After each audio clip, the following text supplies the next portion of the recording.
यार एग्जाम पास में आ गई और मैंने तो कुछ पढ़ा ही नहीं अभी तक। कहीं फेल हो गया तो, कहीं पेपर ड्यू रह गया तो, कहीं मेरे दोस्त मुझसे आगे निकल गए तो। नेक्स्ट मंथ एग्जाम है मेरी, मुझे डर लग रहा है इस एग्जाम से। जब से एग्जाम का नोटिफिकेशन आया है मैं ठीक से सो भी नहीं पा रहा हूँ। ऐसा करता हूँ, व्हाट्सएप, पबजी, फेसबुक, टिकटॉक सबको अनइंस्टॉल कर देता हूँ। आज से रोज 16 घंटे पढ़ाई करूंगा और 1 महीने में सब कुछ पढ़कर पटक दूंगा, फिर तो मैं आराम से पास हो जाऊंगा।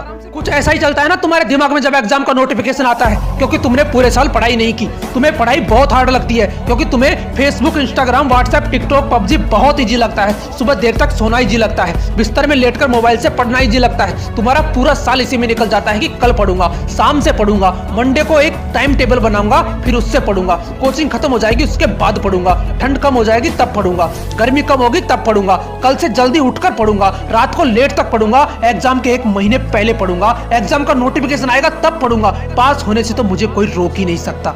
तुम्हारी प्रॉब्लम पता है क्या है? तुम पढ़ाई सिर्फ पास होने के लिए करते हो। तुम सिर्फ उस पासिंग लाइन को क्रॉस करने के लिए पढ़ते हो जिस लाइन को क्रॉस करने के लिए कई रनर एक साथ दौड़ते हैं, लेकिन जीतता वही है तो सबसे तेज दौड़ता है और सबसे पहले लाइन को क्रॉस करता है। और ये सब एक दिन की मेहनत का नतीजा नहीं होता, कई साल लगते हैं उन्हें उस एक लाइन को पहले क्रॉस करने में, और तुम्हें एक दिन में ही आलस आने लगते हैं। तुम्हें पढ़ाई बहुत कठिन लगने लगती है क्योंकि तुम्हारे पास इजी लाइफ जीने के बहुत सारे साधन है। क्या तुम अपने सपनों का गला घोटकर तुम्हें अच्छी फैसिलिटीज प्रोवाइड करवाने वाले अपने माँ बाप को हमेशा पढ़ते रहने की झूठी दिलासा देना बंद कर सकते हो? तुम्हें लगता है कि दिमाग से पढ़ना चाहिए, लेकिन दिमाग तब तक नहीं जागता जब तक दिल नहीं करता पढ़ने का। कभी अकेले बैठकर ये सोचा है कि तुम्हें भी अपने माँ बाप के लिए कुछ करना चाहिए? कभी पढ़ते पढ़ते रोना आया है तुम्हें? कभी पढ़ते हुए आंखों के नीचे रखा पेच गिरने वाली आंसुओं की वजह से गीला हुआ है? कभी इमोशनल होने की वजह से ख्याल आया है कि मुझे इस दुनिया से कोई मतलब नहीं है, मुझे सिर्फ पढ़ाई करनी है? अगर दुनिया में सबसे मुश्किल और रिस्की काम है तो वो है अपने बच्चों के सपनों के लिए अपने सपनों का गला घोट देना, क्योंकि पेरेंट्स को नहीं पता होता है कि उनके बच्चे उतनी मेहनत नहीं कर रहे होते जितना उन्हें लगता है। उन्हें नहीं पता होता है कि तुम लेक्चर देखने के नाम पर मोबाइल हाथ में लेकर फेसबुक और व्हाट्सएप चलाते हो। तुम्हें किताब हाथ में लेना तो अच्छा ही नहीं लगता क्योंकि तुम्हें बिस्तर में लेटे लेटे मोबाइल से पढ़ना इजी लगता है। अपने पापा को भी बोल दो कि बिस्तर में लेटे लेटे ही ड्यूटी कर ले। अपनी मम्मी को भी बोल दो कि सुबह जल्दी उठकर परेशान होने की जरूरत नहीं है। जब तुम्हारे मम्मी पापा लेटकर खाना नहीं बना सकते, तुम्हारे लिए पैसे कमाने के लिए लेटकर ड्यूटी पर नहीं जा सकते, तो तुम कैसे एग्जाम फाइट कर सकते हो बिस्तर पर लेटे लेटे?